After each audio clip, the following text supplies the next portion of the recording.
It's 12:30 on a Friday here at the crib on a beautiful sunny day, and I needed to make this video because it's 2025.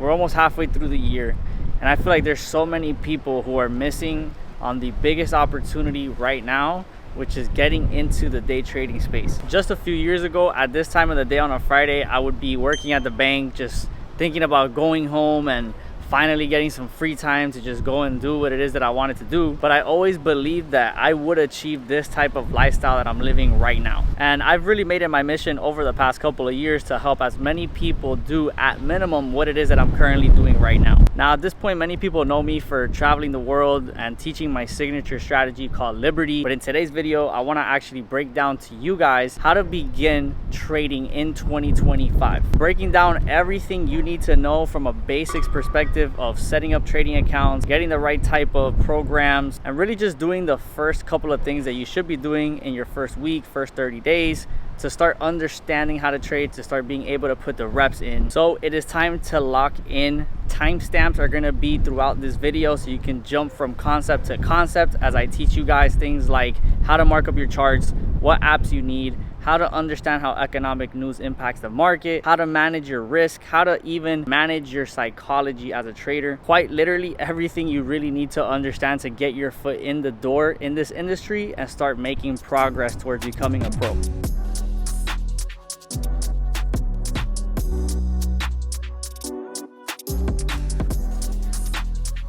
So let's talk about the first and most simple question, which is, what is trading? Now, when it comes to trading, there's different styles that you can basically adopt. Most people that are inexperienced or don't really know exactly what trading is, just think about, for example, buying and holding a stock. Let's say something like Amazon. You buy a share of Amazon, you wait for that stock to appreciate, and however much that company grows, you make a profit. And I personally would consider that more of an investment, right? Where you're purchasing a asset and you're expecting it to appreciate over time. So you're contributing to buying into that product, service, idea, company, etc.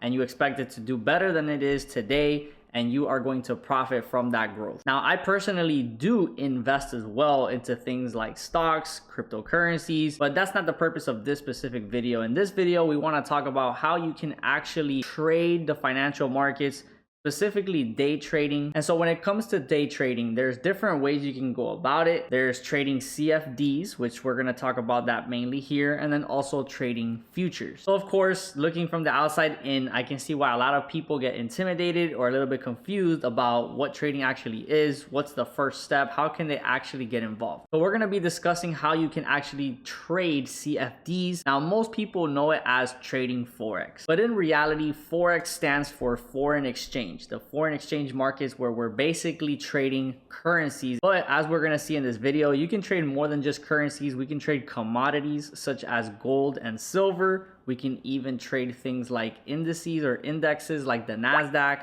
the Dow Jones, the S&P 500. You can even day trade positions on cryptos like Bitcoin. So what is a CFD, or what is CFD trading? And what it stands for is contract for differences. And the reason why I like trading CFD style is because we can both long the market or buy the market up, or we can short the market, which is selling the market. So again, people that traditionally think of buying and holding an asset, you think that, well, if something's going down, it means I'm losing money, right? However, when you're trading positions, when you're speculating on certain instruments in the market, you can basically say, hey, I think the market's going to go up and buy this market, or I think I can sell this market, basically allowing you to make money whether the market is doing good and going up or whether it's doing bad and going down. So this opens up so much opportunity for us when we understand how to read markets, because regardless if the market is doing excellent or whether we're in a recession or whatever crazy news is going around the world,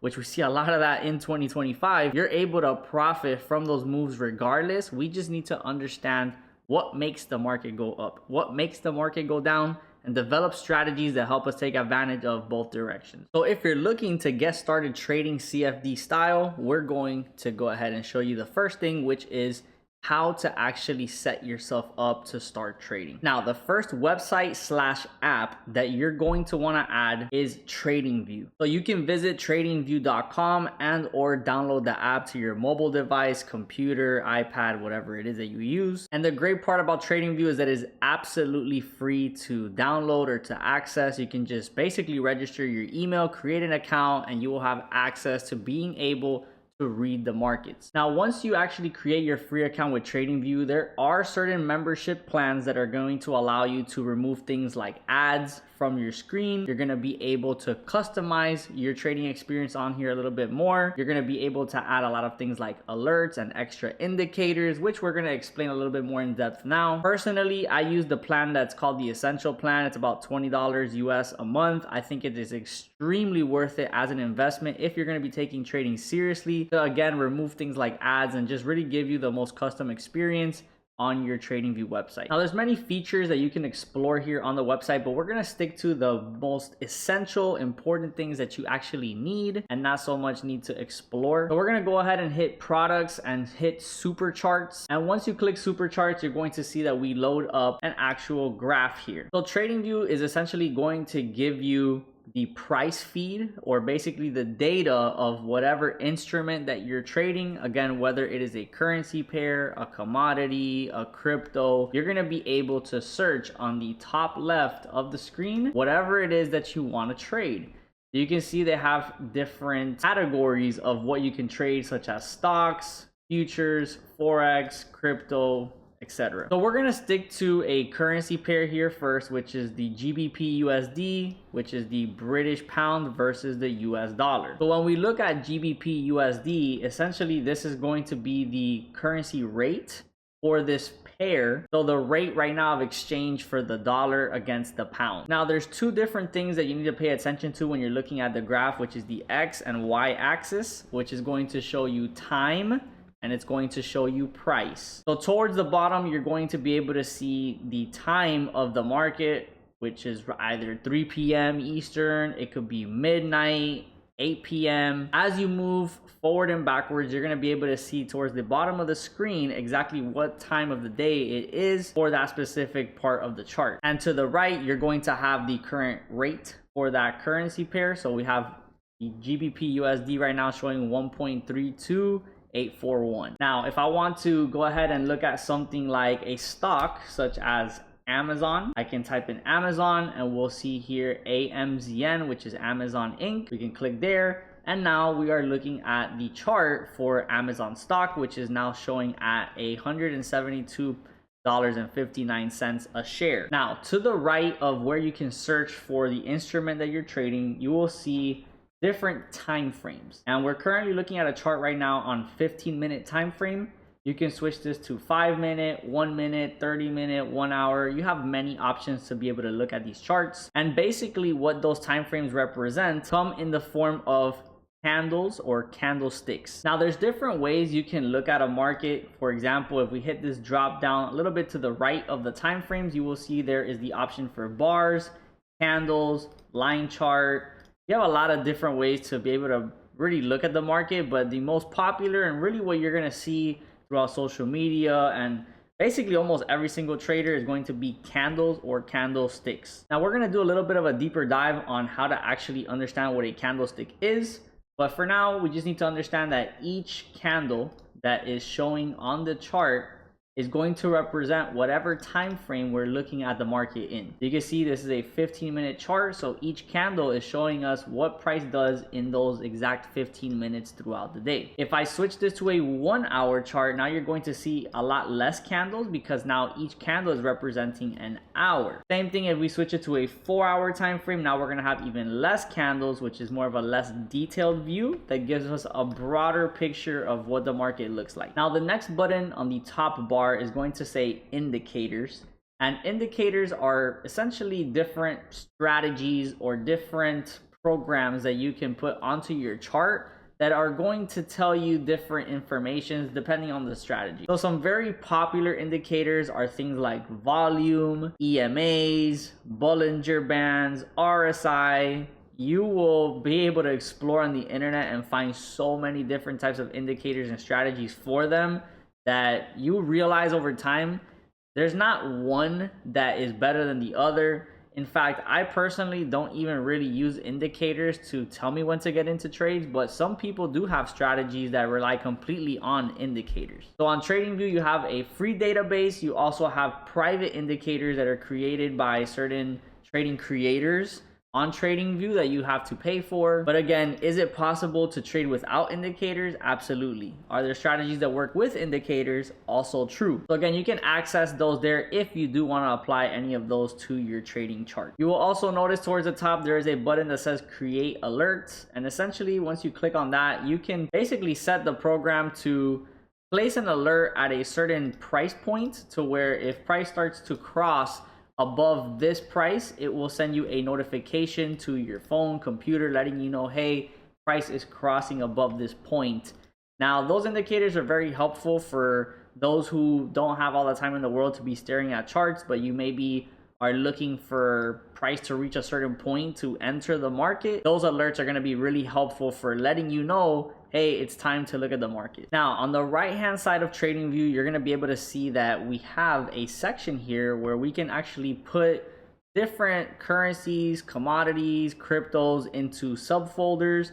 This is just really helpful for organizing what is called your watch list, or a list of all the different instruments that you're looking to analyze, trade, etc. So I have different folders, one for crypto, one for stocks, one for commodities, foreign exchange pairs. And again, this is really just to help me stay organized and not feel all over the place with what I'm looking at. Now we can hide that and kind of get a full screen of the chart. We can drag that out and access that list. And to the left of the chart, this is where we actually have our tools. And these tools are basically to help us mark up the chart or be able to put different drawings that help us analyze what we're looking at. So you'll notice a set of a bunch of different tools such as lines. So for example, if I want to use something called a trend line, I can click on the screen, drag out this line, and basically look at the market and say, hey, price is respecting this trend line, signaling that the market is going up, for example. You have highlighters in case you're trying to look at certain areas and draw that out. Something very popular that you'll see a lot of traders use are rectangles to mark up things like zones in price. So really all of those tools are just visual aids, and you have to understand a strategy or a way of viewing the markets first for you to even know how to use these tools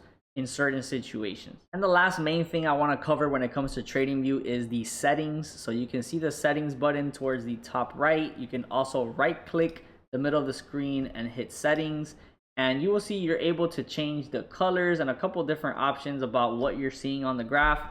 So if I want to change the canvas, for example, maybe I like trading with a black chart, maybe I want to trade with a white chart, you like trading green chart.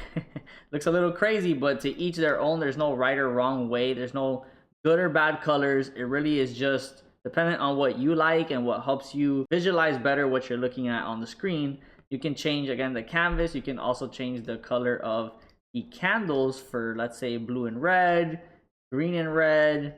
Again, it's all preference. So TradingView is going to be your absolute best friend, again, for analyzing the market and just getting your feet wet with what it's like to analyze graphs. Now, how do we actually make money in the markets? Well, we're looking at TradingView just to analyze the market, but we need to actually either open a live trading account or access something called a prop firm for you to actually start trading the markets. So the first way to start trading the markets and to start making money is to go through a broker. Now, there are so many brokers, thousands around the world, depending on what country you live in, whether you want to go with a regulated or unregulated broker. But I want you to think of your broker as kind of a bank account for your trading, where you're going to be able to deposit funds, then use those funds to trade with, and then withdraw any profits afterwards. So yes, obviously you need to invest something and put it at risk in the markets if you plan to make any profit. Now, how much money you should be putting into these brokers is really dependent on your personal situation, as far as what are you able to lose in the markets.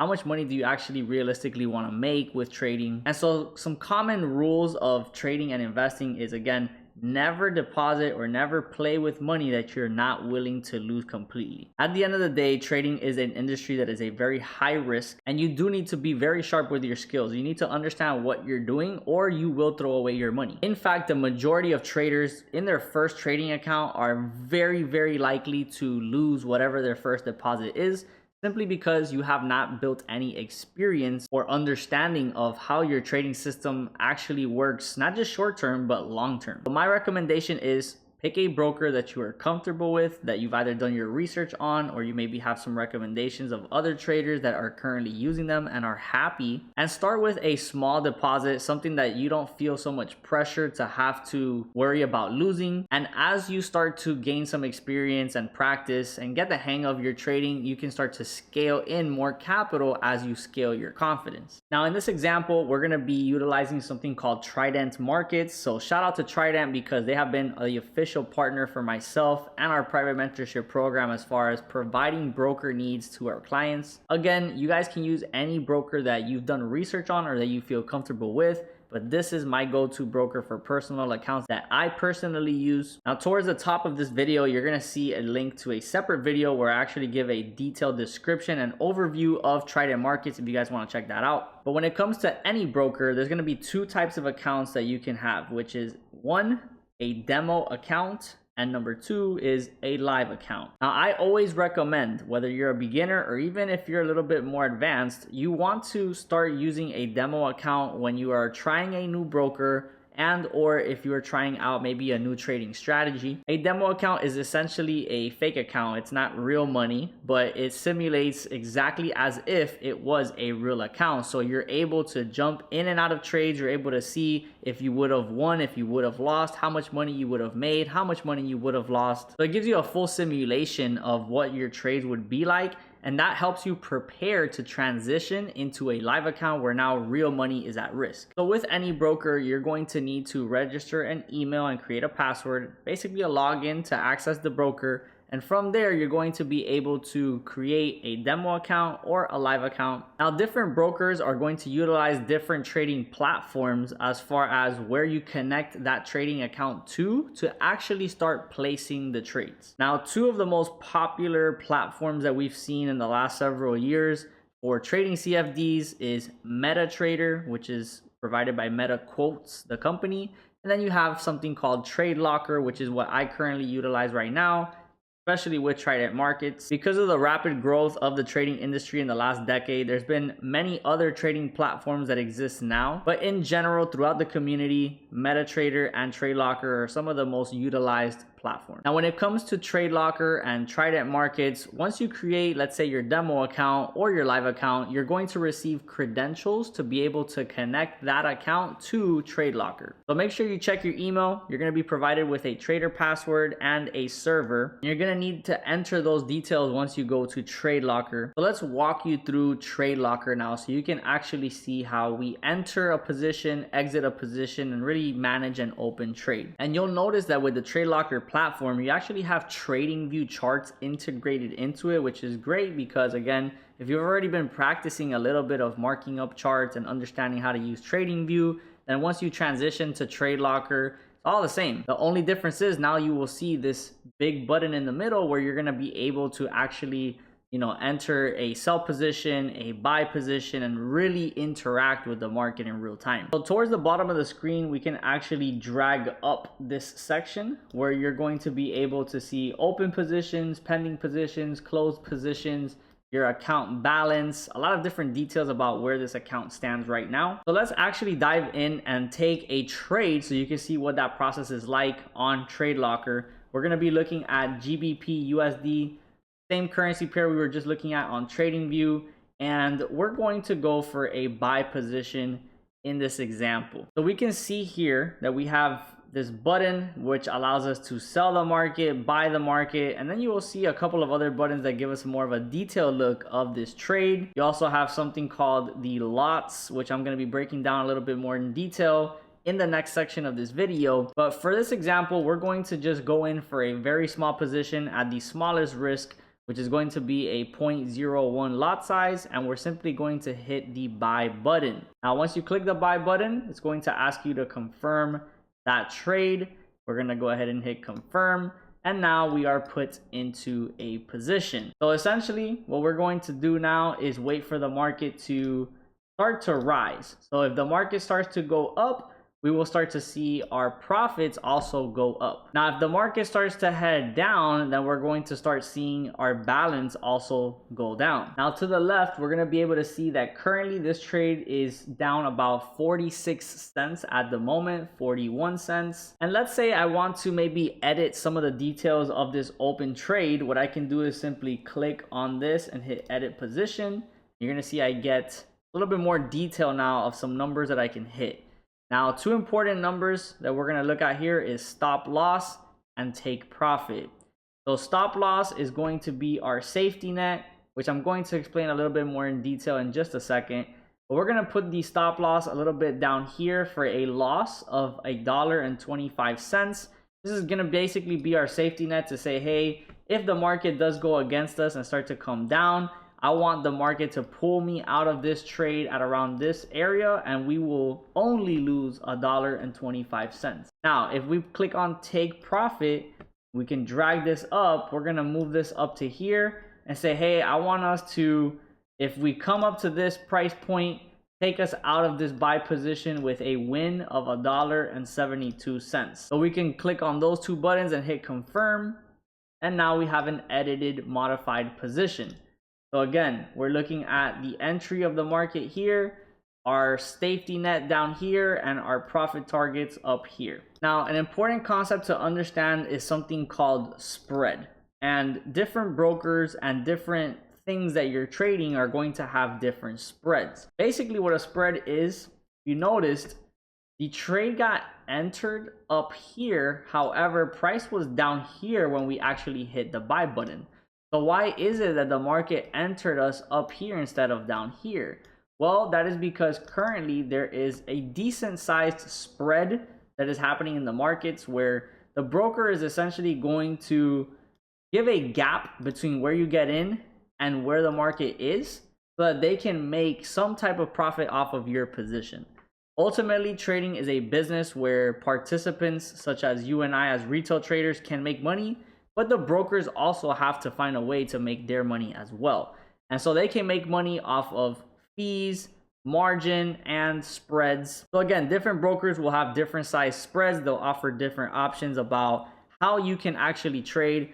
Personally, I like really tight spreads so that I'm able to get into the market where I want to get into. Something to keep in mind too, today just happens to be a holiday as we shoot this video. So the market isn't in its ideal conditions, and we are seeing a little bit of a slower market with bigger spreads because of that right now. But that is how simple it is to actually get into Tradelocker and enter a position. And yes, this is a demo account that we're looking at right now, but if this was a live account, these same rules would apply. Right now, on a real live account, we would be down 33 cents. So I want to show you that you don't have to necessarily put a lot of money at risk when you start trading. You know, a lot of people, they get scared to take their first trades because they think they're going to lose their whole account or lose a bunch of money. But the reality is, as you can see, you can control when you want to get into the market, when you want to get out of the market, and really how much money you're comfortable with risking on a specific trade. Now, for this example, I'm just going to go ahead and actually close this trade with a 30-cent loss. So we're going to go ahead and click on the X here and close the position.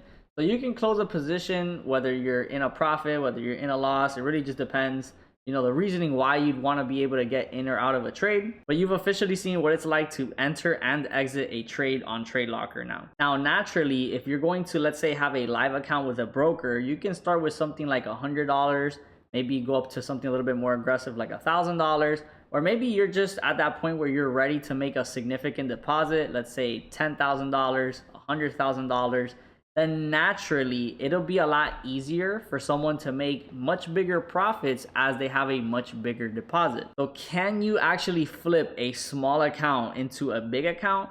It is possible, but that comes with a lot more risk, and it is very difficult to do, but yes, it is possible. In general, as you're gonna see as we talk about risk management later in this video, there's a smart way to get about the industry right now to touch bigger profits without needing to put your account in so much risk. But this is to show you that with your live account, there's really no right or wrong answer. There's no right or wrong way to decide how you want to trade. If you want to make a couple dollars a day, you can do that. if you're somebody that wants to make thousands of dollars in a day, these markets also allow you to do that. Now, as I mentioned earlier, you don't just have to be able to trade through a broker. You can trade through something called a prop firm. Now, I've made other videos on the channel as well detailing the differences between brokers and prop firms, so you can decide which one is better for you. So make sure you click the top of this video right here if you guys want to check out that video as well. But to summarize, basically a prop firm is a company that says, hey, I want to find great traders that if I can give you capital to trade with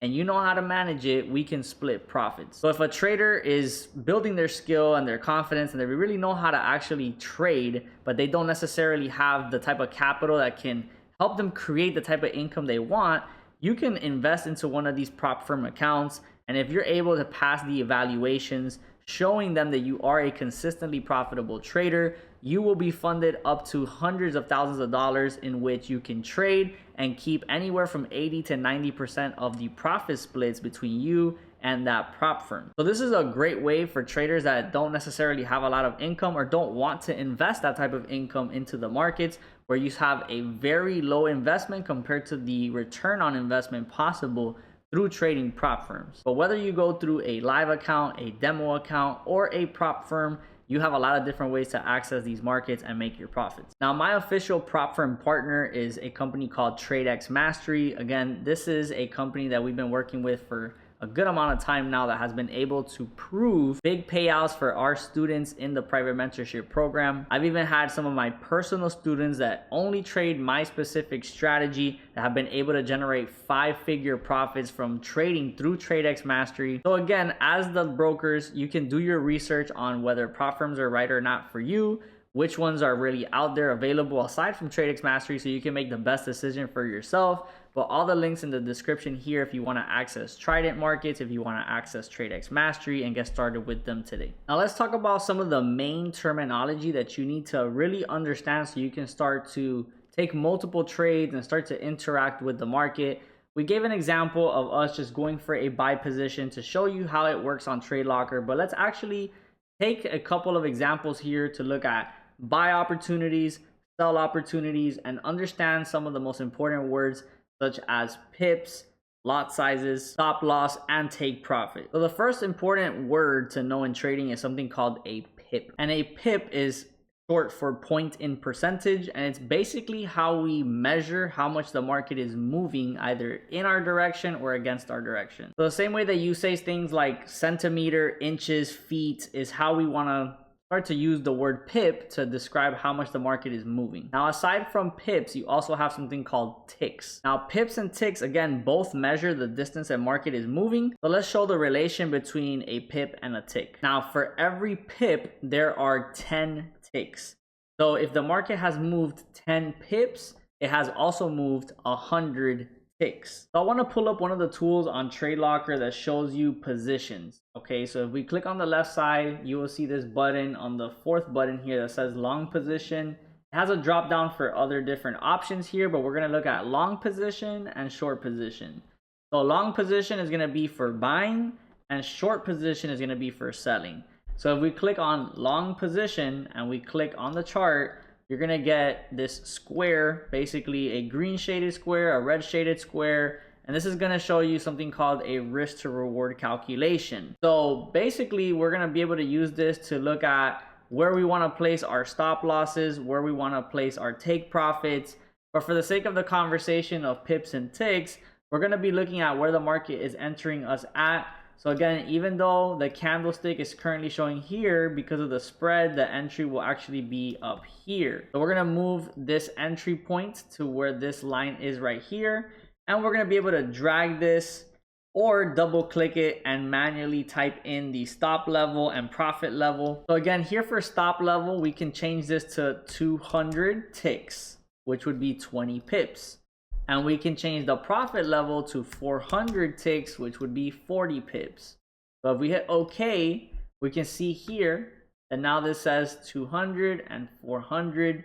Again, that is measuring the ticks that this market is going to move towards getting to this bottom of the red box or towards the top of this green box. And again, here, when I'm going to actually execute a position, I can click on this arrow, get more information. and I can click on again stop loss and take profit. Now when it comes to the stop loss, again, this is our safety net where we're expecting the market to go up for a buy based on, let's say, our strategy or our analysis of the market. So we need to be humble enough to know that we could be wrong. As a trader, we cannot assume that we're always going to be right, because if that was the case, then you would just risk your whole account every single trade, right?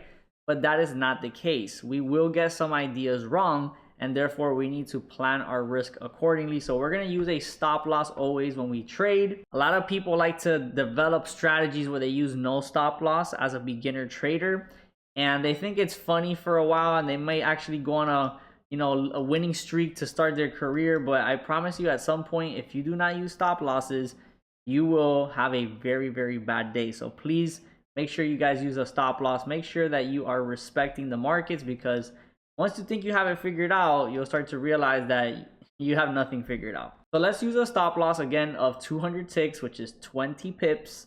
And we're going to go ahead and change that to 200 ticks here. Our take profit is basically the idea of, hey, I think the market is going to go up to this point for our targets of where it can go in our direction to make profit. So we're going to put that at 400 ticks, making this a 2-to-1 risk to reward ratio, basically risking 200 ticks to make 400 ticks. Now, the last element of this equation now is something called your lot size. So we talked about pips and ticks. We talked about stop loss and take profit. The last thing is the lot size. The lot size is going to measure how much money we want to risk per pip or per tick. So when we use a 0.01 lot size, that is going to be 10 cents per pip. So it's basically a decimal point over. Sometimes people think that a 0.01 means that you're risking 1 cent per pip. That is not the case. A 0.01 lot size is actually a 0.10 of risk. So if you have a 0.01 lot size, that's 10 cents or 0.10 per pip. So if we use a lot size of 0.01, okay, we will see that our loss is going to be $2. The reason why that is a $2 risk is, again, you're risking 10 cents per pip, and there is 20 pips of risk in this setup. So we're going to be losing $2 if we hit that stop loss. Same thing for the take profit. If we're risking 10 cents per pip and the market goes up 40 pips, we're going to make $4. But once we hit buy again, we're going to see that now we're entered in a position. We will see that our stop loss is matching what the 200 ticks was, or 20 pips, and we see our take profit matching that 40 pips or 400 ticks here. Now, we mentioned you don't just have to be able to buy the market. We can actually expect price maybe to start dropping in price here. So what if we were to go for a sell opportunity? Well, same exact concept. Instead of hitting buy, we're going to hit sell, and we're going to enter a stop loss and take profit. So let's keep the same example. We want to risk 200 ticks for a $2 risk on our stop loss, and we're going to go ahead and leave the take profit for a 400 tick or 40 pip gain for $4 profit. We're going to leave the lot size the same at 0.01, and this time we're going to go ahead and go for a sell, confirm, and now we are in a sell. So basically, we're expecting the market to drop if we're going for a sell. I'm going to go ahead and drag this. We see we have that 200 tick or 20 pip stop loss. We're going to go ahead and change the profit level to 400 ticks for a 40 pip gain. And now we have the opposite scenario. Now we're looking for the market to actually start to come down in order to make our profit. So again, you can go for buy positions expecting it to go up and make money, or you can expect it to go down and make money as well. It's just a matter of understanding when to sell and when to buy. And this is why I love Tradelocker so much, because there are formulas for calculating your lot sizes and your pips and everything, but this program really makes it so simple where you can type in the stop loss of 400 ticks and you will see how it auto adjusts your total profits and losses for these setups. So you nowadays don't really have to do a lot of math or a lot of calculation. That's a big myth that people have when they start trading, is that they have to be really good at math to understand how to trade, but that's not the case. As long as you're using the right tools and you simply learn the basics, then you can definitely get off to the right foot. And another cool way to automate some of the strategies that you may develop for your trading is looking at something called pending orders. For somebody that's actually beginning or just starting off, you don't really have to worry so much about trying to use pending orders for your trading. But I'm going to show you what that looks like. So we can see that here on this button where it says market, we can click and change that into where it says pending. Now for pending orders, this is again basically going to allow you to set a trade that is not going to be active right away. Instead, price has to actually do something first before it activates. And again, that just depends on what your strategy is or what areas you're looking to apply some of these pending orders. But you have your stops and then you have your limits. Basically, your stops are going to be price points where you expect price to hit that point and then continue through it. The limits are where you expect price to hit a certain point and actually reverse off of it. So again, the diagrams, you can see how price taps into the green line, looking for a buy, which then continues. A sell stop is where you have price hit that red line, putting you into a sell, and you expect it to continue. It's the opposite for the limits. You expect price to maybe hit this price point at the green line and get a reaction where it bounces off of it for a buy opportunity, making profit on the way up. And then you have sell limit where maybe the price is expected to come up into that red line and then reject away from it, coming back down, making profit on the way down with the sells. So again, on Tradelocker, we have this pending trade right now where we expect price to, let's say, bounce off of this line to put us into a buy for it to go up. So essentially what that would look like is we're going to go ahead and hit a long position and we're going to put it at this price point. And we say, hey, I think if price comes back down to this level, it's going to actually react off of it and make its way up, making me some profit. So we're going to go ahead and put pending order. We're going to hit buy. We're going to hit stop loss and drag that stop loss to this point right here. We're going to hit take profit and we're going to drag that up about to right here and hit buy limit. So now we are not currently in a trade just yet. We see that it says pending limit. We have our stop loss and our take profit. Price is slightly above where this entry point is right now. So if price just slightly comes back down into where we wanted that entry right over here, then you will see that the system will put us into a trade and then we expect it to bounce back up and continue higher. So that is an example of a pending order for a buy limit. Now, what if I wanted to do something like a sell stop, where I'm going to put this from market to pending order, and I'm thinking, you know what, if price actually starts to move down here, then I think that price is actually going to end up wanting to come lower. So I'm going to put a sell stop opportunity here. So pending, we're going to click on stop loss and drag that towards the top over here. And then we're going to hit on take profit and we're going to drag that down here and make sure that we switch this from buy to sell. And you will see now it says sell stop. We're going to go ahead and confirm that. Boom. So now we're still in a pending trade. We are not activated into a trade just yet. But if price starts to cross below this line, we're going to get put into a sell, expecting us to come down over here. So essentially the trade will look something like this. So again, everything comes down to your understanding of a strategy or way of looking at the market to where you would expect to use some of these pending orders. These are really helpful if, let's say, you are comfortable with a strategy where you might set these orders to, you know, activate while you're maybe sleeping or traveling or you're not able to be on the chart. It's a great way for you to, again, get entered into the market and basically not have to worry about managing that trade yourself. Now, for this section, we're going to be covering something called technical analysis. And this is basically where we're going to be analyzing the charts, applying a strategy, understanding how to read patterns in the market, so we know when to buy, when to sell. So let's start at the actual foundation of what a chart even is, which is basically just a bunch of candles in sequence.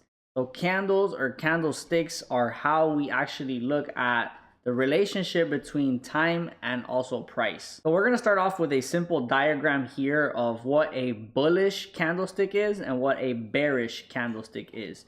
Now, when we say bullish, we essentially mean that the market is going up. You can usually see people indicate that with green candles or blue candles. And then we also have the bearish candlesticks, which is basically indicating price going down. Usually it's a red candlestick, and there's 4 different points within a candle that allows us to read what it's trying to tell us. So you're going to see that we have what is called the open, high, low, and close. And so if starting off with a bullish candlestick, you're going to see that you have the open of the candlestick, which is basically the bottom of the body. So you will have the body of the candle, and then you're going to have something called the wicks of a candle. So again, the body, pretty self-explanatory, is the big section, the big chunk of what makes up the candle. And then you have the wicks, which are those very thin little lines that push either above or below the body of the candle. So once again, for a bullish candle, you have the bottom of the body opening up that specific candlestick or that time of the market. Then you can see the candle push lower, creating the low of the candlestick. It can then push higher and make the absolute high of the candle. And then eventually the top of the body is where the candle closes. Now you will notice on TradingView or whatever platform we're looking at the market, we talked about time frames. How you can toggle back and forth between looking at a 1 minute time frame, 5 minute time frame, 1 hour time frame, etc. And so as you change the time frame, you're going to change what that candle is representing. Now, as for a bearish candlestick, we will look at the open of the candle actually be the top of the body. You will have then a high point that candle creates, a low point that candle creates, and then the bottom of the body is where the candle closes. And so again, let's say that this is a 1 minute time frame that we're looking at, and it's 9:30 a.m. This candle will represent the minute of 9:30 a.m. where price opens here, makes a low, comes up, and then closes. And at 9:31, the next candle opens, forms a high, comes lower, and then eventually closes. And that will lead into the next candle at 9:32. Now again, it's the same thing. If we say it's an hour candlestick, well, let's say this is 11 a.m. We will have 11 a.m. open. Maybe around 11:15 it makes the low, 11:30 it makes this high, and then at 12 it ends up closing.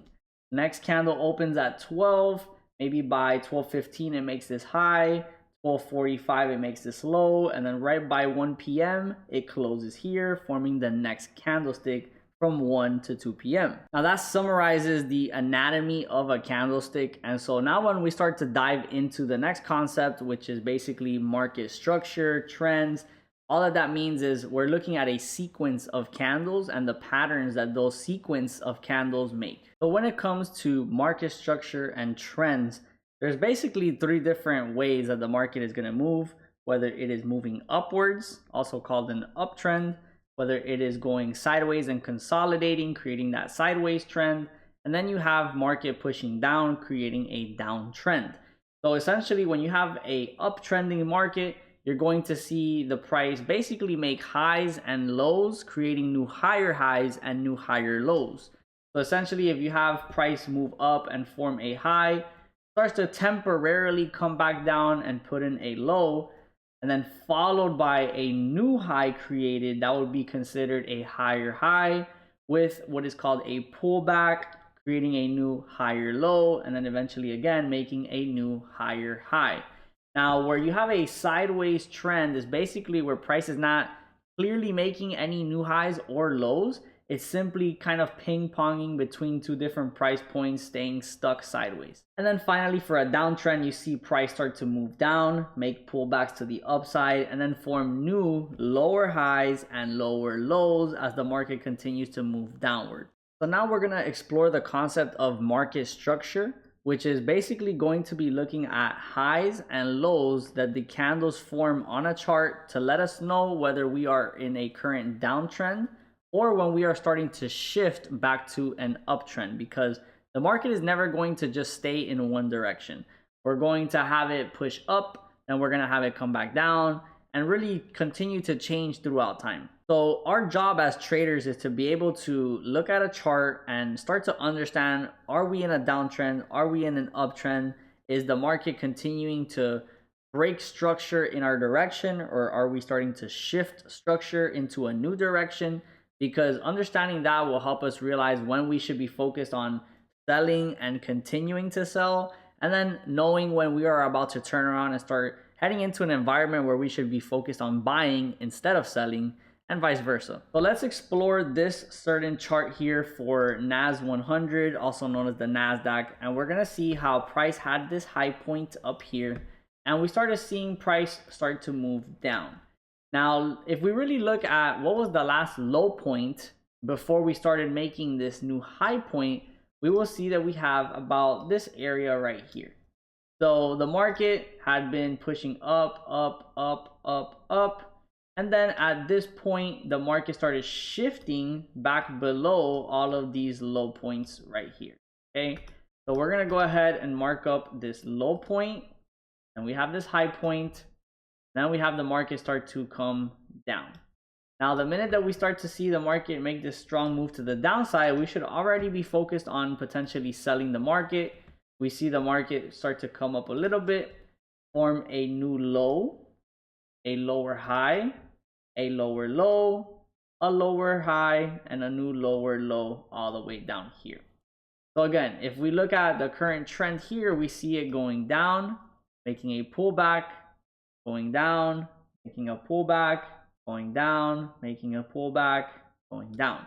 So this piece of price is showing a current downtrend where you should be focused on selling every time we get one of those pullbacks, continuing to take price lower. Now there's two concepts I want you to understand. One is considered a break of structure and one is considered a shift of structure. So from a diagram perspective, if we are downtrending, it means that price is going down, breaking structure, breaking structure, breaking structure, continuing to move in the same direction. Now, a shift of structure is where we start to see, let's say, a downtrending market come down, pull back, come down, pull back, come down, pull back, come down. And so you have these high points or these lower highs that form along the way. And the minute that we form this bottom point and start to see price cross above one of those lower highs, that is potentially the first sign of a shift of structure. Now, the way that we can start to confirm that that is indeed a shift of structure and not just a fake out is if once we start to cross that lower high point, we're naturally going to get a pullback. Now, as long as this low point does not actually break again, as long as it comes down and respects that low point and makes a new high in the market, that's how we really confirm that we've basically hit a bottom, at least temporarily, and that this was in fact a shift of structure. So again, you have a downtrending market and it is forming these lower highs and lower lows. So as long as we are maintaining those lower high points, we are still in a downtrending market. The minute that we start to see price break the other direction above these highs, that's when you know we are officially reversing in the market and seeing a shift of structure. So taking it down to this piece of price action, again, we see that price has broken below, made a pullback, broken below, pullback, all the way until we get to this low point. Now, if we notice, once we hit this low point here, we start to look at what was the previous lower high that came before we made that low. And we will see that we had it marked up right here. So this is that last high point that formed the new low. So how would we know that the market is ready to maybe start shifting bullish so that we can focus on buy opportunities?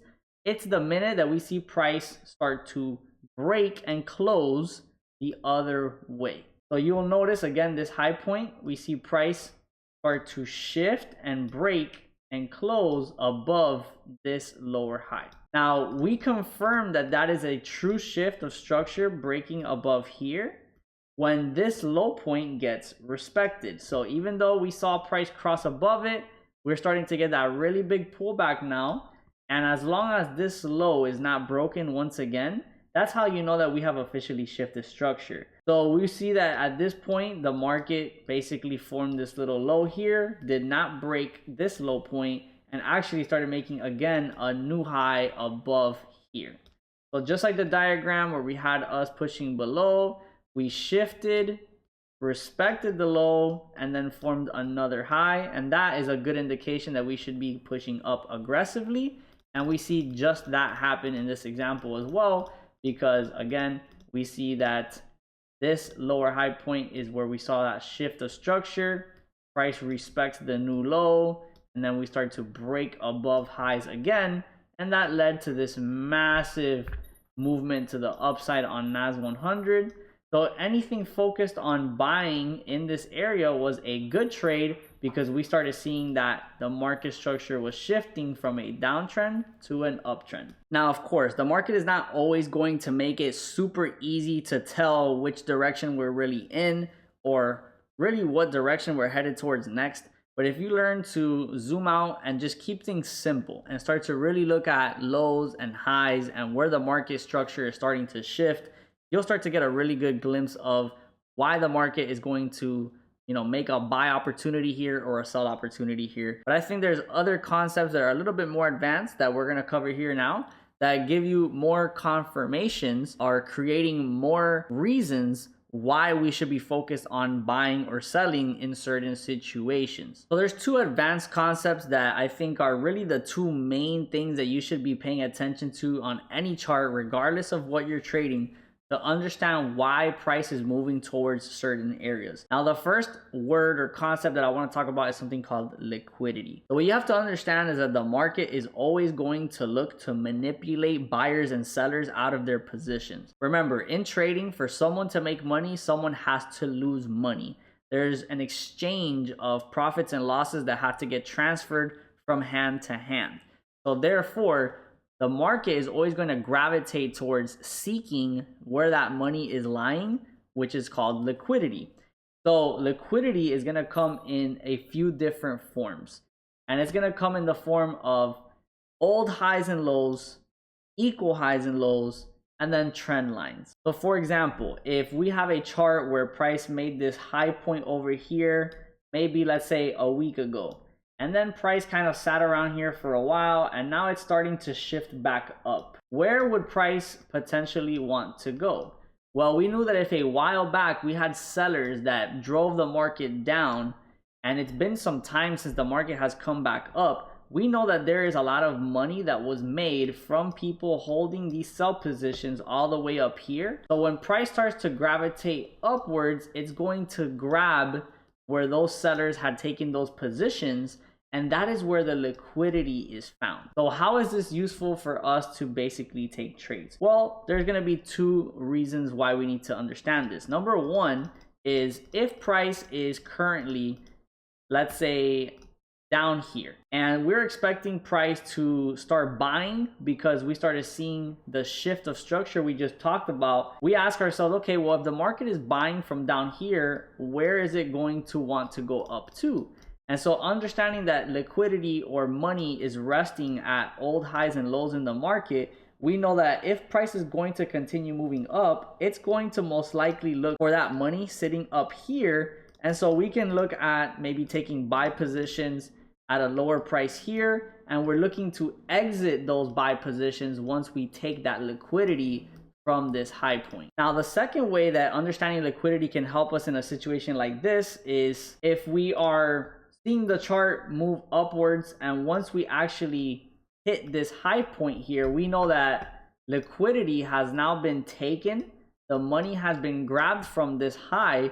So if we start to see price reject now and start to push below, we can expect price to start moving down aggressively for some time, because that target of taking liquidity from this old high has been met, and we can expect a really strong reaction the other way now. Now, an example of that on the chart here is this scenario that we're going to take a look at right now, where essentially we had price start to really create a big sell-off from this point where we saw the market go down, down, down for quite some time until we basically bottomed out over here and started making those first movements towards the upside. So at that point, we start to look at where is the liquidity sitting at in the market. And so we start to look at, well, we're seeing price make that big sell-off. Now we're starting to turn around. So where are all the sellers in this area that were making money from this big push down?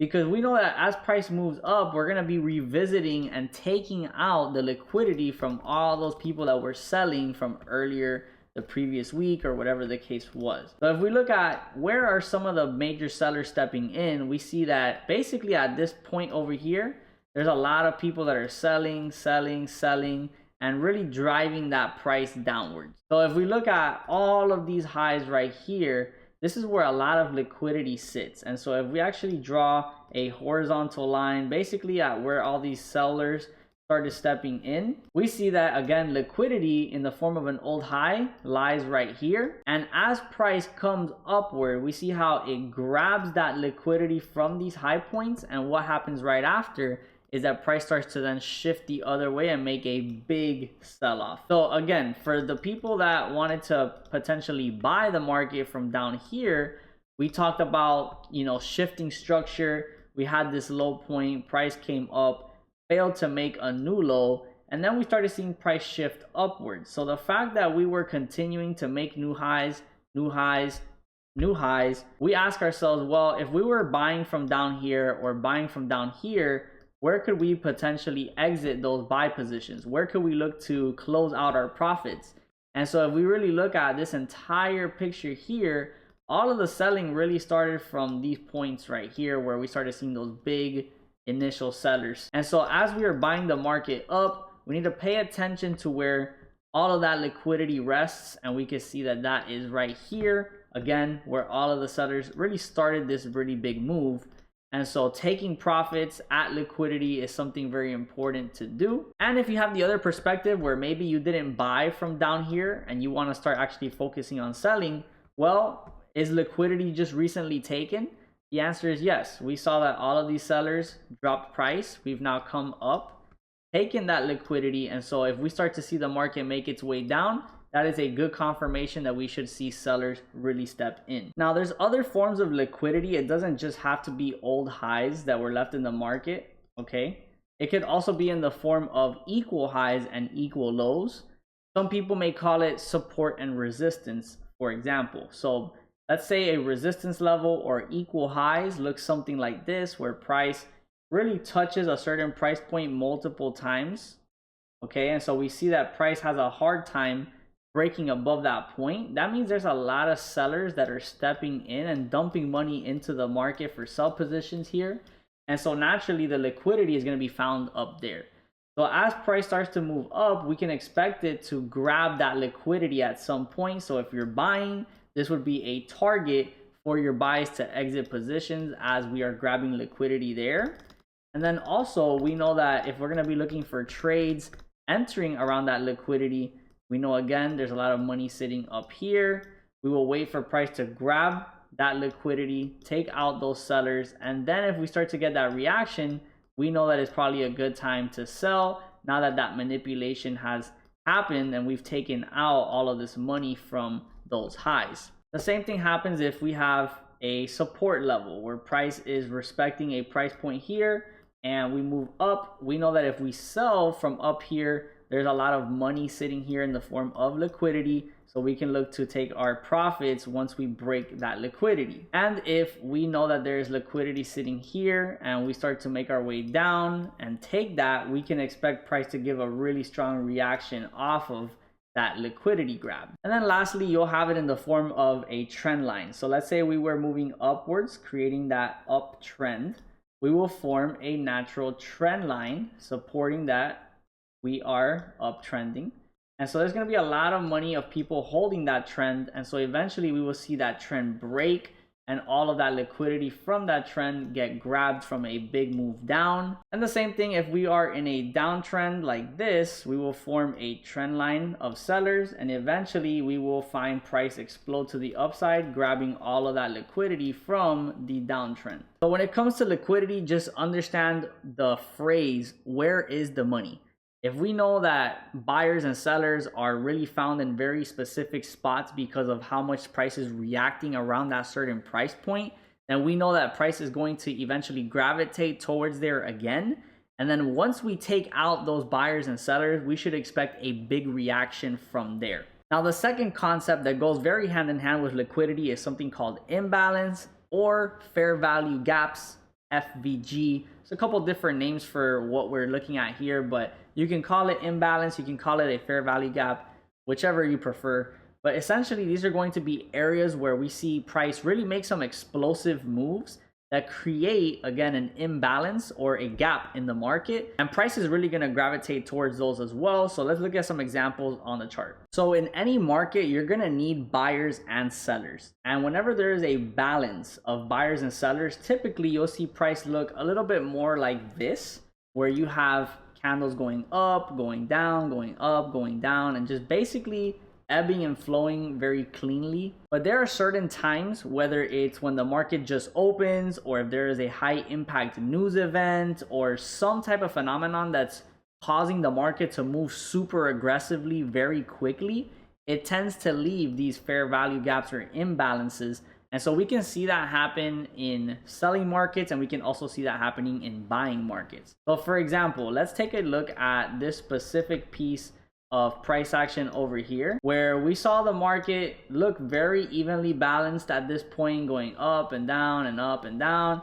And then at this point, we had a huge manipulation in the market where we saw it spike up and then crash down very aggressively. So this one pattern right here of just a few candlesticks, basically 2 hours worth of price, we saw price come up and then smash to the downside. We left a bearish fair value gap or a bearish imbalance, where essentially we have this really big bearish candle that left this gap in price. And so what we do is we look at the candle that came right before it. And so we can see the candle prior ends right here. And then we see the candle that follows, which is this candle right here. Which is why it's super important to understand the anatomy of candlesticks, as we talked about before. Because if you don't understand candles, you're not really going to understand trends, market structure, or these other concepts. You got to make sure you start with the very basic things first and really understand what candles are. But again, you can see the difference between a very balanced market going up and down, and then having an imbalance or a huge gap that forms from price dropping really aggressively in this hour candle. So notice there are no buyers that stepped into this gap whatsoever. So how does that help us in trading? Well, it means that at some point buyers are going to have to step in and rebalance that market. And so if we actually zoom out and draw out that fair value gap, so essentially we can draw like a rectangle here and drag this out. Again, what we're looking at is, basically filling that gap. So we have this low of that candle and this high point of these candles.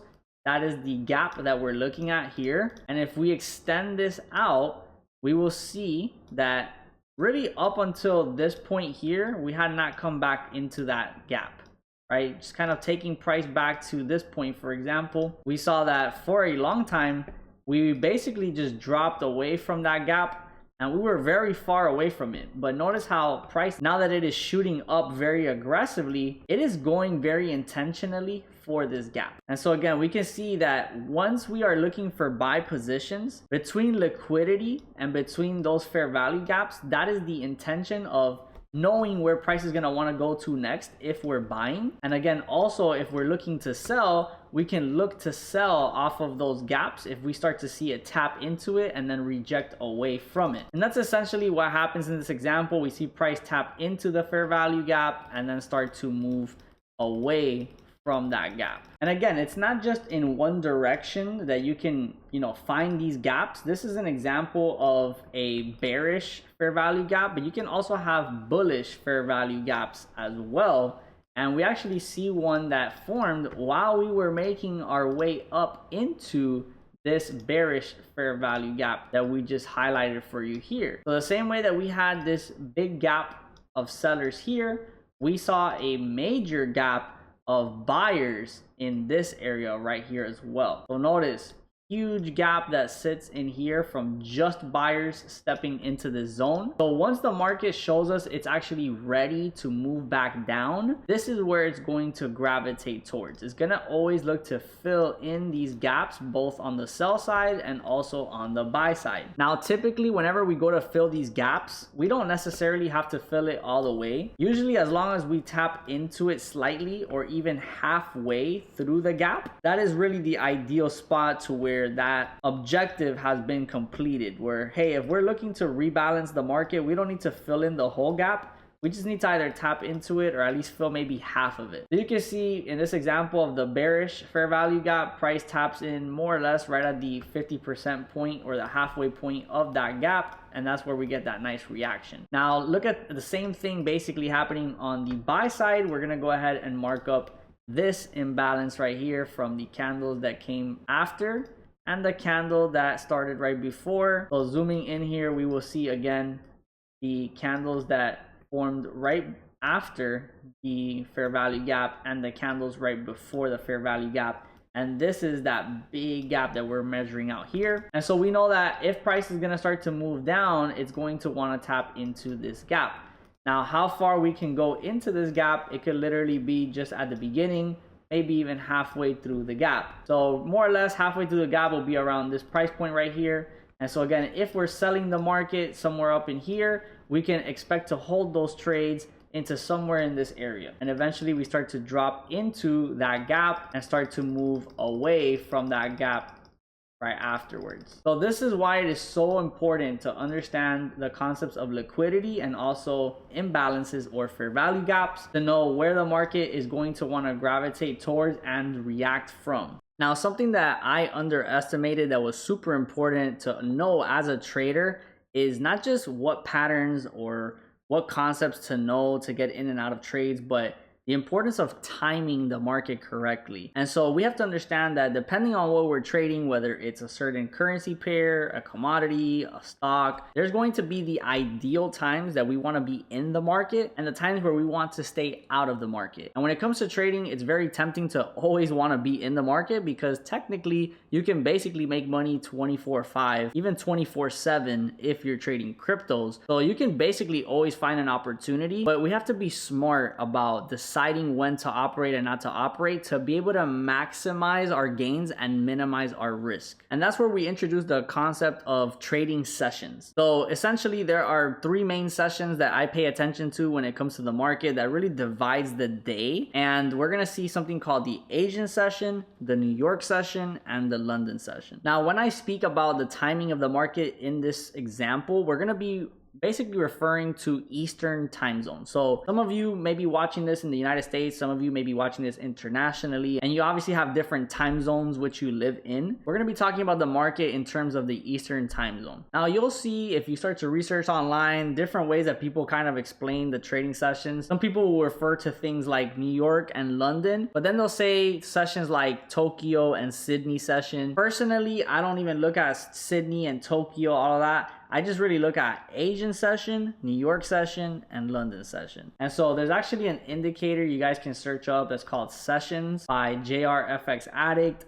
And if you put that on the chart, you can see that this will show you guys Asia, London, and New York, okay?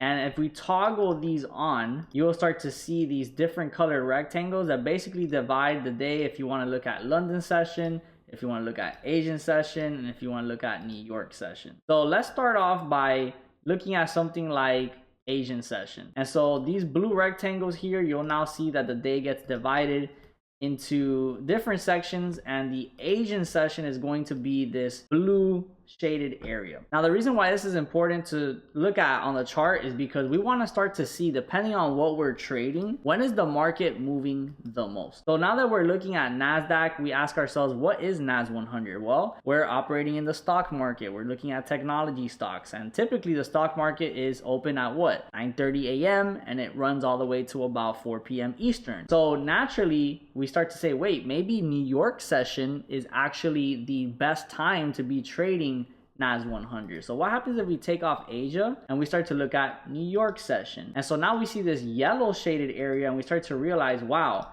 some of the biggest moves that are happening for NAS are within this yellow shaded area. That means that we are trading this instrument at the right time if we're trading during New York session. So for NAS 100, I wouldn't tell somebody to be focused on trading it during, let's say, Asian session.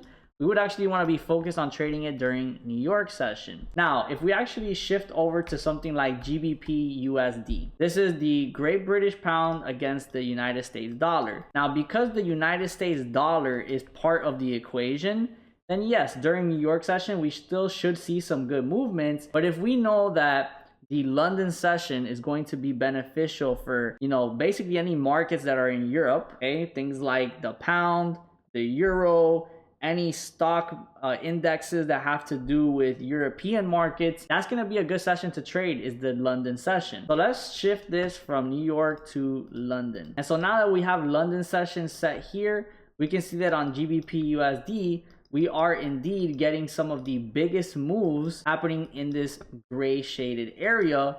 Why? Because we're trading a British pound during a London session. So everything is really in alignment for us to catch really good moves at the right time. Now, there are different strategies. There are people who intentionally trade specific sessions because they have a very, very unique strategy that is meant to be traded at a specific time, and that's okay. But I just want to introduce the concept of working smarter and not harder. If we want to catch the biggest moves to be able to make the most money and give ourselves the best chance to win every day, it's going to be trading in the sessions that make sense to what it is that you're trading.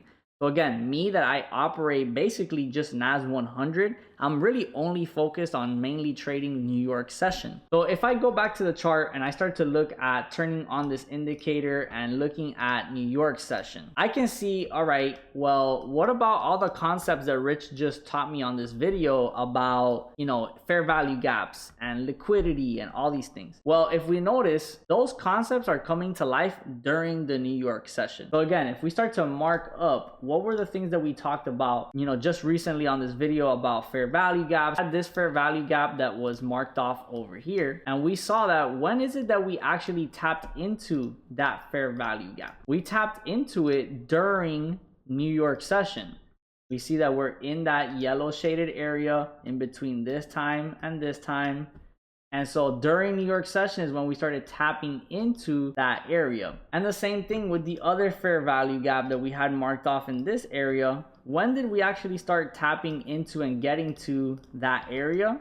We saw it happen once again during New York session time frame. So for me, technical analysis is not just about looking at patterns or certain concepts, but it's about putting it all together. Understanding that if you're trading at the right times with the right concepts, that's when you have everything you need to go and make profit. And speaking about timing, it's not just about understanding the trading sessions that are the day in and day out consistent timing factors. The other factors are financial news, and this is when we start to talk about something called fundamental analysis. So technical analysis is reading charts. Fundamental analysis is understanding really what's going on with the economy as far as interest rates, as far as things going on in the world such as wars, and even in 2025 we've heard about tariffs. So we have to always have at least a little bit of a focus on what's going on in world economy and what type of financial news is happening today, tomorrow, next week that can really shift the markets drastically. So as far as typical financial news, we're going to want to look at something called ForexFactory.com, and this is a staple in the industry, something that basically all traders eventually find out about and start to use as a tool to know when we actually have some of the most important financial news. Now, you can on this website basically filter out, if you see this little top green button here that shows a little filter icon, and you can turn on, the yellow folders, orange folders, Basically, these folders are going to show you the type of impact that it can have on the market. So a red folder is the most high impact, orange being medium impact, yellow being light impact, and then silver being a bank holiday. You can even filter out what currencies you want to look at on here. So for example, since I'm only really trading the NASDAQ or something US related, I really just focus on the US dollar just to have less folders and less stuff on the screen. Again, if I even turn off the low impact, I can see that that really drastically eliminates a lot of the different news on here. So it's good to know about all different type of news and really show all the filters. But for the most part, the red folders are going to be the ones that need to stand out the most to you. So for example, in the next coming days, we don't really have any high impact news scheduled except for Wednesday, April 23rd, which we will have what is called PMI. And so am I watching the TV and watching that press conference and looking at what's happening? No. But I know that around this time, I expect maybe for the market to spike or make a big move.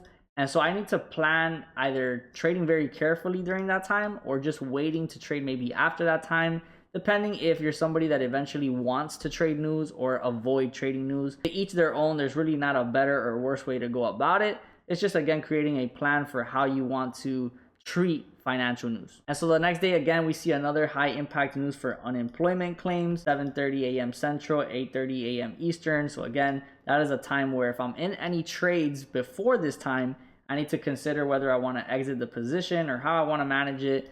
And if I'm going to trade the news or wait after the news to basically subside for me to then start trading. So again, this is where we can access basically a database of when these news events are going to happen. But there's a lot of connectivity in the world nowadays, right? If something happens even in another country or whatever, we're going to find out about it on the internet, usually within less than half an hour. So being that communication and the internet has made things very rapid, you always need to be on your toes and never assume that the day is going to just be a normal, chill day in the markets. We can have things change very quickly if some type of catastrophe happens. You know, if we have Donald Trump and China arguing about tariffs in a certain way, it could really come down to a lot of different things. So you always need to be on your toes about respecting when that volatility can come into the market. Again, sometimes we can plan for it by looking at this website. Other times we just need to really use our stop losses, protect our positions, and just expect the unexpected that can happen really at any time with financial news. Other than that, if you're trading something like specific stocks, or in my case where I trade NASDAQ is comprised of a lot of big technology stocks. So if Apple or Amazon or Nvidia or one of these companies is having, let's say, the earnings report for their company or some type of drastic news for that specific company, then if I'm trading that stock or an index like NAS 100, that news from that one specific big company in NASDAQ can actually shift the price as well. So all that is to say, you need to get very intimate and familiar with what exactly you're trading and what type of news you need to pay attention to that can affect that specific instrument. Now, we've covered a lot of great things so far in this video, but if I had to choose one of the three pillars of what you need to focus on the most as a new trader or somebody that's coming into the industry, is risk management. You see, there's no strategy or way of looking at the charts or really anything that is going to impact your trading more than understanding how to risk your account the right way. At the end of the day, what is the goal with trading? The goal with trading is to make money, is to make profit. But you can't make profit if you don't understand how to keep your original account balance. You see, capital preservation needs to be the first and only objective before making profit. So whether you're trading your own personal funds or whether you just purchased a prop firm challenge account, that is the lifeline. That is the blood supply of any profit you'd wish to make in the market. And so if you can't respect that account balance, there's no way you're ever going to realize those dreams of becoming profitable or making money. A lot of people get very excited of the possibilities and all of the different type of money that they can make. But what you really need to focus on is how much am I willing to lose the next time I jump into a trade? Because really it comes down to math. Trading could be something where you really analyze patterns and you get emotional about what the outcome may be, but ultimately it's just math. It's 1 + 1, 1 - 1, and you have to make the math work in order for you to achieve what you're trying to achieve. Really, the ultimate goal with trading is to make more than you lose. But you have to understand that you are going to have to lose sometimes to be able to experience wins as well. So the one mindset shift or a type of mindset you need to adapt from day one if possible, so that you actually start off on the right foot, is not thinking about winning and losing, but thinking in probabilities. So when you start to think in probabilities, you start to realize that you really have no control sometimes over whether you win or lose. But you know that if you do something, let's say 10 times, 20 times, 50 times or more, you know that you just need to have something that puts the odds in your favor. Out of 100 different coin flips, how many times can I get a head versus a tails? If I'm playing poker, how many times am I going to win or lose if I get a certain hand? So I'm not trying to tell you that trading is necessarily gambling, but you do have to have the mindset of somebody who knows how to manage their cards right. If you want to become profitable, you have to be able to know that you're going to win some, lose some, you're going to go on a good streak, and you're also going to go on bad streaks, no matter what strategy you have. The other type of mindset shift or adaptation that you need to have when it comes to trading is understanding that you don't need to have a super high win rate in order to become successful. We alluded to it a little bit earlier, where trading really comes down to two things: your win rate and your risk to reward ratios. So when it comes to your win rate, again, if we look at, let's say 10 trades, you don't need to win 80 or 90% of the trades. You don't need to win 8 or 9 of those 10 trades in order to be successful. And I think that mindset really just comes from school. We're taught that if you get less than an 80%, you're a C student, D student, F student, and so you're a failure, you're doing bad, you're not successful. The only way to do really good is to at least get 80%, 90% plus, so that you can be top of your class and be a good student. But when it comes to trading, it's more like being a sports player, like let's say a baseball player. If we look at some of the best baseball players in the world, they are getting paid millions of dollars, usually to just bat a 300 batting average, meaning that out of 10 times that they go to bat, they really hit a home run or have a positive outcome 3 out of 10 times. So these baseball players know that I can strike out 7 out of 10 times. I can basically not do anything 7 out of 10 times, and I'm still successful. So when it comes to trading, I think that a really sweet spot for you to be in is if you're winning anywhere from, let's say, 50 to 70% of your trades. It doesn't mean that you can't be ambitious and look to win more than 70% of the time. It just means that you don't have to necessarily win that much of a win rate in order to make profit. Because the other flip side to the win rate is going to be risk to reward ratios. So if I'm risking $1 to make $1, then yeah, I'm gonna wanna have a pretty high win rate, because every time I lose $1, and every time I win $1. So I need to win a lot of times in order to make some money. But what happens if my risk to reward is double that, where I lose $1 and when I win, I make $2? Well, now all of a sudden I can lose half of the time and still be profitable, because my winners are outweighing my losers much more. And so our goal as a trader is really just to develop a trading strategy or system that allows us either to win more times than not, and if we are more or less half and half, or maybe even losing more times than we win, as long as our winners are much more impactful than our losers, we can ultimately still get to the end result that we want to get to, which is making profit. So before we actually dive into what it's like to risk manage in a series of trades, let's talk about the risk management of one specific trade. Now, when it comes to risk management, it's not going to be a one shoe fits all for the type of accounts that maybe you're managing. If you're trading a small personal account versus trading large personal funds, versus trading a prop firm, the risk approach is going to be dynamic, meaning it's going to change, it's going to vary depending on the type of account that you have. But really what we're going to do here is just look at how we can calculate losing what we want to afford to lose on one specific trade. Now I'm going to show you how to manually calculate this risk management, and I'm also going to show you how to use the tools provided through Tradelocker that make your life a lot simpler. But it's good to know the actual math behind why the system is giving you these numbers, so that way you can always double check yourself and really just understand fully the process of how we calculate the numbers that we do. So let's look at how we actually calculate our risk management for, let's say, a 1% risk of a $10,000 account. Now I want to give this example because usually a 10K funded challenge account is the smallest type of funded challenge account that you can get nowadays. And I usually recommend risking anywhere from 1% or maybe a little bit less to go ahead and start passing your challenges.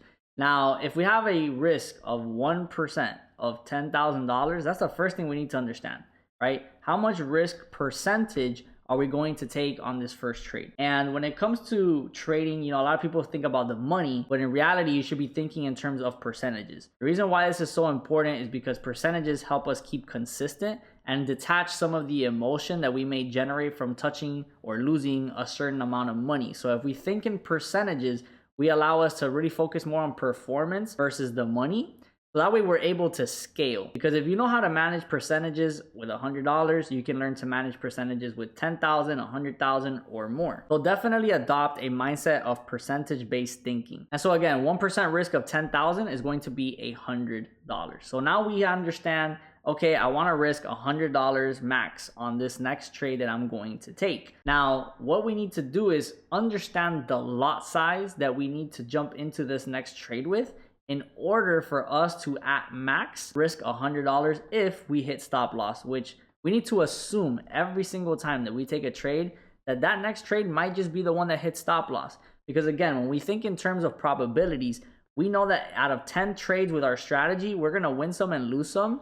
We don't know if that next trade is going to be the winner or loser. Because really, in reality, every single time we jump into a trade with our strategy, kind of expect to win. If not, you probably wouldn't take the trade, right? So we're always going to expect to win, but we need to plan for the loss. So again, we need to calculate a lot size that helps us really know if we use that lot size, the max we're going to lose is $100. So we're going to show you how that looks like on Tradelocker, that basically auto computes all of that for you. But to again understand the math and the formula itself, we're going to look at lot size being the money that you want to risk divided by the number of ticks in your stop loss. All right, so we're going to be looking at, let's say, a specific trade here where we're going to go for a buy opportunity on GBP USD, and we're going to enter, let's say, here. Now, we're going to use a stop loss size of about 200 ticks or 20 pips, okay? Because based on our strategy, we just assume, hey, if market comes down to here, I think I'm gonna be wrong, so just pull me out of the trade with my loss and we'll move on to the next trade. So we know that our stop loss is going to be 200 ticks. Now, if you don't trade with a stop loss, or you're not clear about how big your stop loss should be, then you have an issue with your strategy or understanding why you're taking that next trade. So there's really no point in understanding risk management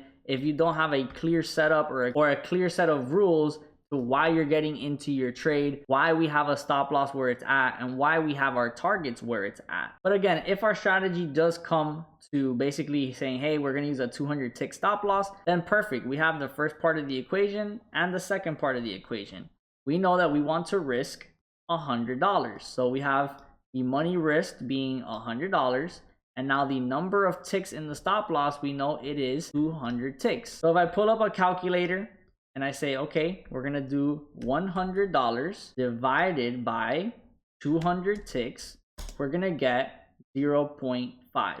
Now, how can we double check this math to make sure that this is right? Well, this comes back to understanding lot sizes and pips. So as we talked about earlier in this video, you want to remember that every single pip has 10 ticks in it. And when we calculate the lot sizes, we know that we move over a decimal point. So a 0.01 lot size is 10 cents per pip. A 0.10 lot size is $1 per pip. And a 1.0 lot size is $10 per pip. So when we calculated the $100 risk divided by 20 pips or 200 ticks in the stop loss, we get 0.5 lot size. A 0.5 lot size is $5 per pip. 200 ticks means 20 pips.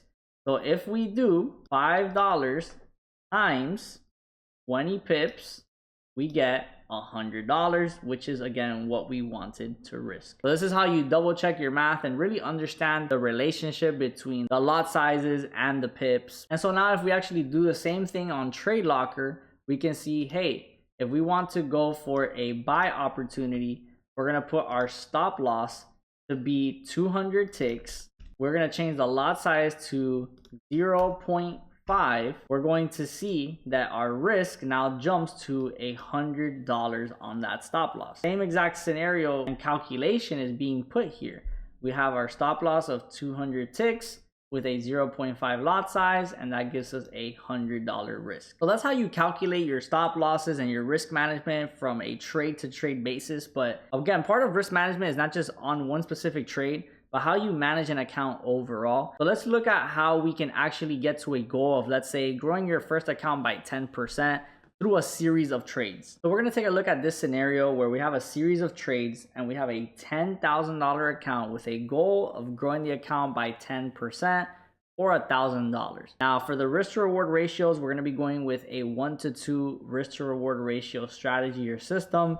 And we're going to look at taking 20 trades. Now, out of those 20 trades, we're going to see in this example that we don't even really win half of the trades and we're still able to hit the goal. And this comes down to, again, making sure that we have very planned out losses and that we really manage the trades to the point where we allow those risk to reward ratios to help us. So if we look at out of 20 trades, we're going to have 8 losing trades and we're losing $100 or 1% per one of those trades. At the end of those 20 trades, we're gonna have minus $800. And look, those 8 losing trades can happen in a variety of different ways. You might have 2 losses and then have a win, and then have 2 more losses and then another win. So you never really know the sequence of when you're gonna have those losses and those wins, which is super important to understand, because sometimes people may lose 2, 3, maybe even 4 trades in a row, and they start to contemplate whether they're doing something wrong, if their strategy works, doesn't work. But really, that is exactly why we need to plan for those type of situations, because you can easily have a good streak, a bad streak. Ultimately, the bigger the sample size, the more you know whether your strategy is something that is sustainable long-term and profitable. So aside from the losses, we'll have, let's say, 3 break-even trades. We don't want to make this unrealistic, because in trading, you're not just going to have perfect wins and perfect losses. You're going to have some trades that are in the middle, right? Where they were slightly in profit and then they ended up going back to entry. You end up closing them out at break even and just say, hey, I don't believe in that trade anymore. I don't like how it was playing out. Even though it went into profit a little bit, it came back down, I closed the trade. You know, these are the realities, and really this is real practical things that happen in trading that we're going to discuss here, right? So 20 scenarios, we have 8 losing trades, 3 of them break even, and then we have our 9 winners. So out of 20 trades, only 9 of them were really quote unquote good trades. But we're not even making half of those trades really good trades, yet those winners of $200 a piece times 9 is $1,800 in total profits, minus the $800 in losses. So again, this is just an example that really highlights the importance of understanding, looking at a series of trades and probabilities, having the right type of risk approach and consistency. Because what happens is a lot of people, they'll, take those losses and they'll say, you know what, I'm gonna move my stop loss and hopefully the trade turns around. And then instead of taking that planned $100 loss, you end up losing $150 or $180.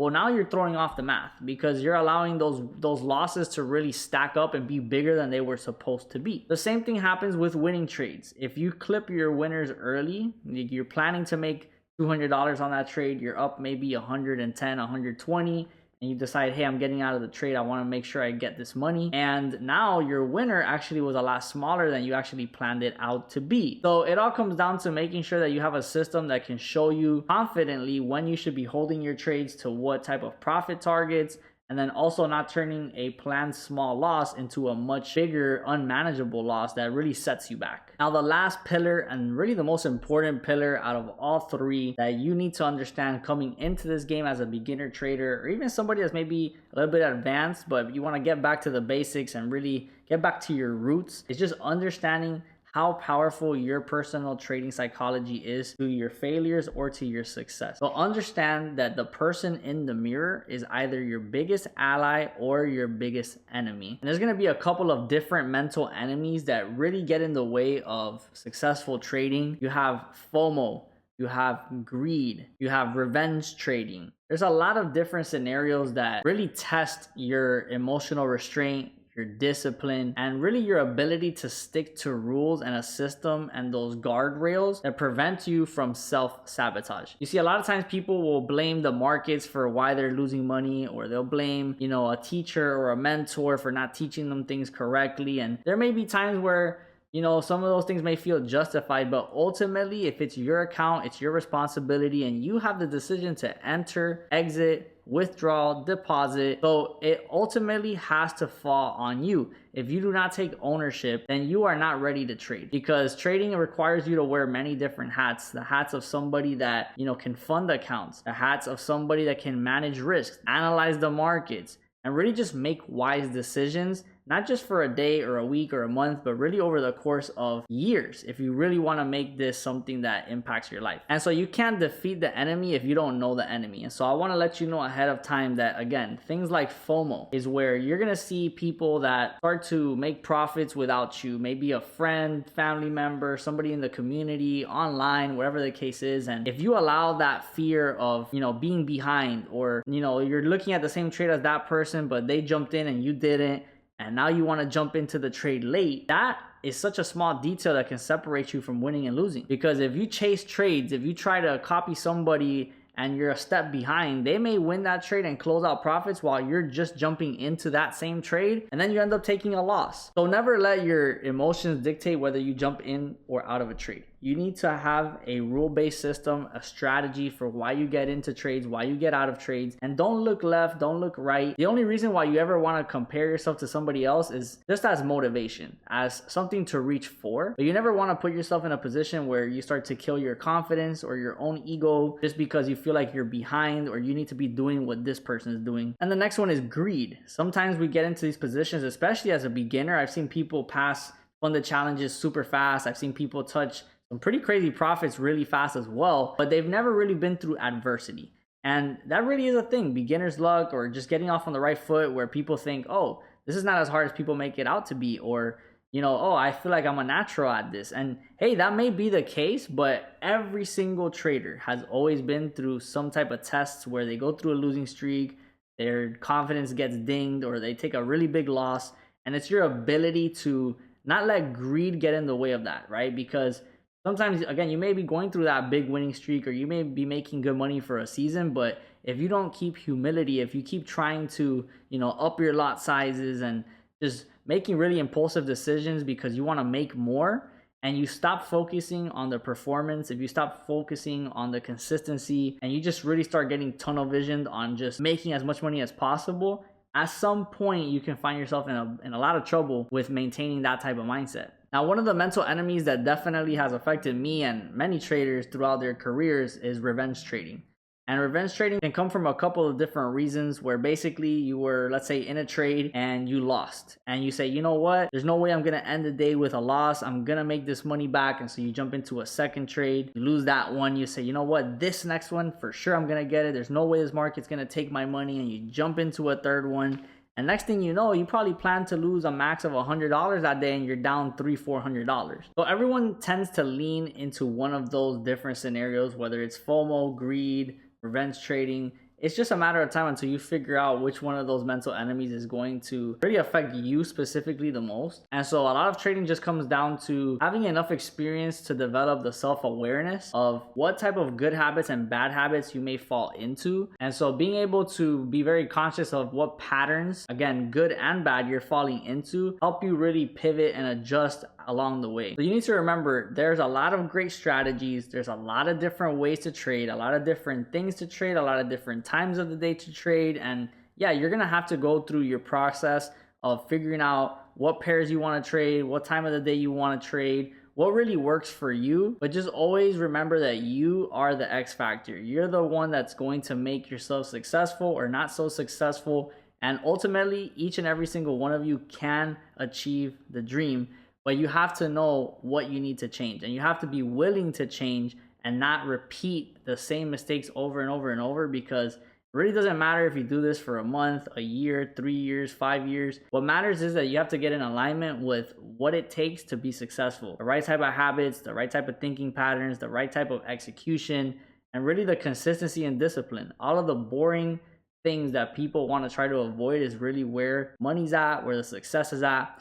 And so you just need to, again, be willing to change who you are. Who you come into trading as is not going to be who you finish as, because this is going to be an industry that challenges you to be your absolute best. It challenges you to be very disciplined, to be very focused, and to really want this more than anything, because you're not going to just casually make money in the markets. It has to be a real mission, and you have to really dedicate yourself. But What matters is that yes, it is possible. Yes, you can apply some of the stuff that you learned in this video and some of the other things you can learn if you get coaching. Because you may be wondering, how is it that I know all these things, or how am I able to teach all of these things? But it's because I've been doing this for 7 years. I'm somebody that got coaching from really my first day in the industry. I was in a platform where I learned from other successful traders. I asked questions, I went to seminars, I really put in the work. And that's what's gonna be required of each and every single one of you watching this video right now. So do you need to have a mentor? Do you need to be part of a program to make it? No, but just like having a personal trainer, it's gonna take you longer if you just stick to free content, just stick to YouTube videos, try to do it on your own. So yeah, if you want to go that route, by all means, go for it. But personally, I always tell people that, just from my own experience, if you have the right mentor, if you have the right systems being taught to you, then you can absolutely cut the learning curve. I've had many testimonials of people that are in our private mentorship program that learn directly from me, that have literally had testimonials of basically being unprofitable for up to even 3 years. And in just a couple of months of taking that foundation that they did have, and then applying the right type of strategy, or right trading approach, they were able to generate multiple 5 figures in payouts. So I think this video will get you on the right course as far as setting up a foundation for getting into trading and really starting to maybe take some action. But if you really want to get the max value from me, I highly recommend that you guys get plugged into the private mentorship program called Akashex, where I teach you my signature Liberty strategy. I stream live multiple times a week. I call out trade alerts and signals, really giving you the most of me day in and day out to help you become the best trader that you possibly can be. But whether you decide to take that step or not, I do appreciate you for watching this video. Please make sure to like, comment, subscribe, and turn on those post notifications so you can continue to receive value from me day in and day out on this channel. And with that said, hope you guys found a lot of value in this video. Take care, and let's run it up.